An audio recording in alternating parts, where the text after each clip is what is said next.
എന്നിട്ടും അവരെ പറ്റില്ല എന്നാണ് പറയണത്. അവരെ സപ്പോർട്ടിന് അവിടെ കുറെ കടക്കാരും ഉണ്ട്, അവരാണ് ഇതിന്റെ മെയിൻ മുൻപന്തിയിൽ നിൽക്കണത്.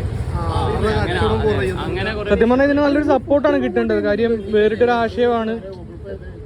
കോഴിക്കോട് ബീച്ചിന്റെ അവിടെ, അതായത് നമ്മുടെ ഓപ്പൺ സ്റ്റേജ് വരുന്നതിന്റെ തൊട്ടടുത്തായിട്ട് നമ്മുടെ 2 ചെക്കന്മാര് ഇരിക്കാം. എന്താ നിങ്ങളുടെ കമ്പനി വരുന്നതായിരുന്നു? ഇരിക്കാം എന്നുള്ള പരിപാടിയാണ്. നമ്മുടെ ബീച്ചിലിരിക്കാനുള്ള മാറ്റ് ഉണ്ട്, പിന്നെ ചെയർ ഉണ്ട്. 6 പേർക്കുള്ള എടുത്തിരിക്കുന്ന 70 രൂപയാണ് പേയ്മെന്റ് പറയുന്നത്. അതായത് നമുക്ക് ചെറിയ പ്രശ്നങ്ങളുണ്ട്. അതായത് നമ്മളെ ലൈസൻസും കാര്യങ്ങളൊക്കെ എടുത്തതായിരുന്നു. ഇപ്പോൾ അവർ പറയണത് ഒരു ദിവസം പെട്ടെന്ന് വന്നു, ചെക്കിങ്ങിന് വന്നാണ്. അപ്പോൾ കസ്റ്റമേഴ്സ് മാറ്റ് ആയിട്ട് കൊണ്ടുപോയിട്ട് ഫുഡിന്റെ വേസ്റ്റ് അവിടെ ഇട്ടിട്ട് പോകാന്ന് പറഞ്ഞിട്ട് നമ്മളെ ലൈസൻസ് അവരിപ്പോൾ പിടിച്ചു വെച്ചേക്കാണ്. നമ്മള് സത്യം പറഞ്ഞാൽ ഞങ്ങൾ എല്ലാ ജോലിയൊക്കെ ഉപേക്ഷിച്ചിട്ട് ഇറങ്ങിയതാണ് ഈ ഒരു ബിസിനസ്സിലേക്ക്.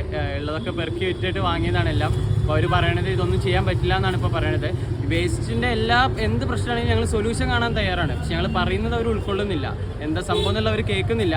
ഞങ്ങളെല്ലാം അവരോട് പലവട്ടം പറഞ്ഞു, ഓക്കെ എന്ത് പ്രശ്നമാണെങ്കിലും ഞങ്ങൾ നോക്കിക്കോളാം എന്ന് പറഞ്ഞു. പക്ഷെ അവരത് മൈൻഡാക്കുന്ന കൂടിയില്ല. അവർ പറയണത് ഇനി ചെയ്യാൻ പറ്റില്ല എന്നാണ്. അപ്പോൾ ഇനിയിപ്പോൾ അതിൻ്റെ ലീഗൽ വശങ്ങൾ എന്താണെന്ന് നോക്കിയിട്ട് ഞാൻ കൊണ്ടുപോകുമ്പോഴത്തേക്ക് പോലീസുകാരുടെ പ്രശ്നമുണ്ടോ? ഇല്ലില്ല, അത് നിങ്ങൾ ചോദിക്കുകയാണെങ്കിൽ മറ്റേ കുറെ ആൾക്കാർ അവിടെ യൂസ് ചെയ്യുന്നത് എല്ലാവർക്കും ചെയ്യുന്ന കാര്യമല്ലേ. കാര്യം എന്റെ അടുത്ത് തന്നെ ഇത് മേടിച്ചില്ല. അത് മേടിക്കുമ്പോൾ തന്നെ ഫുഡിന്റെ അത് വേസ്റ്റ് നിങ്ങൾ തന്നെ അത് പറഞ്ഞാൽ മതി. അതുപോലെ അതൊക്കെ ഞങ്ങൾ കസ്റ്റമേഴ്സിനോട് പറഞ്ഞു, ഉദ്യോഗസ്ഥരോട് പറഞ്ഞു. പക്ഷെ അവർ മൈൻഡ് ആക്കുന്നില്ല. കസ്റ്റമർക്ക് കൂടെ പറയണം. അപ്പൊ എന്താ അറിയാം, അവരും കൂടെ വേസ്റ്റ് കവർ വരെ പ്രൊവൈഡ് ചെയ്യുന്നുണ്ട്. ഓരോ കസ്റ്റമേഴ്സിനും വേസ്റ്റ് കവർ വരെ ഞങ്ങൾ പ്രൊവൈഡ് ചെയ്യുന്ന റുപ്പീസാണ് വരുന്നത്. മാറ്റ് ആണെങ്കിൽ 60-ന്റെ ഉണ്ട്, 70-ന്റെ ഉണ്ട്, 80-ന്റെ ഉണ്ട്. അങ്ങനെ 3 റേറ്റിലാണ് വരുന്നത്. അത് സൈസിന് വ്യത്യാസമുണ്ട്. ഇത് 70 രൂപ. ഇതിന്റെ വലുതും ഉണ്ട്, ചെറുതും ഉണ്ട്. ചെറുത് 60-ന്റെ, വലുത് 80-ന്റെ. അതൊക്കെ 1 hour ആണ്.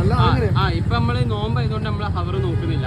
നോമ്പ് തുറക്കാൻ കൊണ്ടുവന്നായതുകൊണ്ട് ഞങ്ങൾ നോക്കുന്നില്ല. അല്ലാതെ നമ്മളവിടെ സ്റ്റാർട്ട് ചെയ്യുമ്പോൾ 1 hourലേക്കാണ് വരുന്നത്.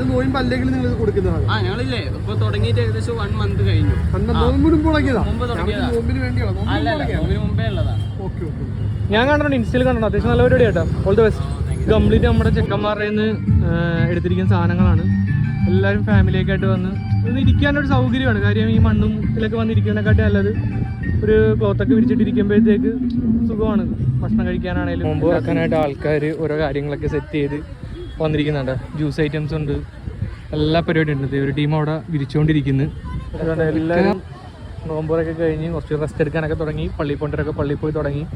സംഭവം അടിപൊളിയാണ്. പക്ഷെ എല്ലാവരും ഭക്ഷണം കഴിച്ച് കഴിഞ്ഞിട്ട് ആ വേസ്റ്റും കാര്യങ്ങളൊക്കെ എടുത്തുകൊണ്ട് പോവുക. ഇവിടെ ആരും ഇടാതിരിക്കുക. അപ്പോൾ അങ്ങനെയാണെങ്കിൽ ആർക്കും ഒരു പ്രശ്നമില്ല. ഇനിയും ഉള്ള നോമ്പുകളൊക്കെ ഇങ്ങനെ നമുക്ക് ചെയ്യാൻ പറ്റും.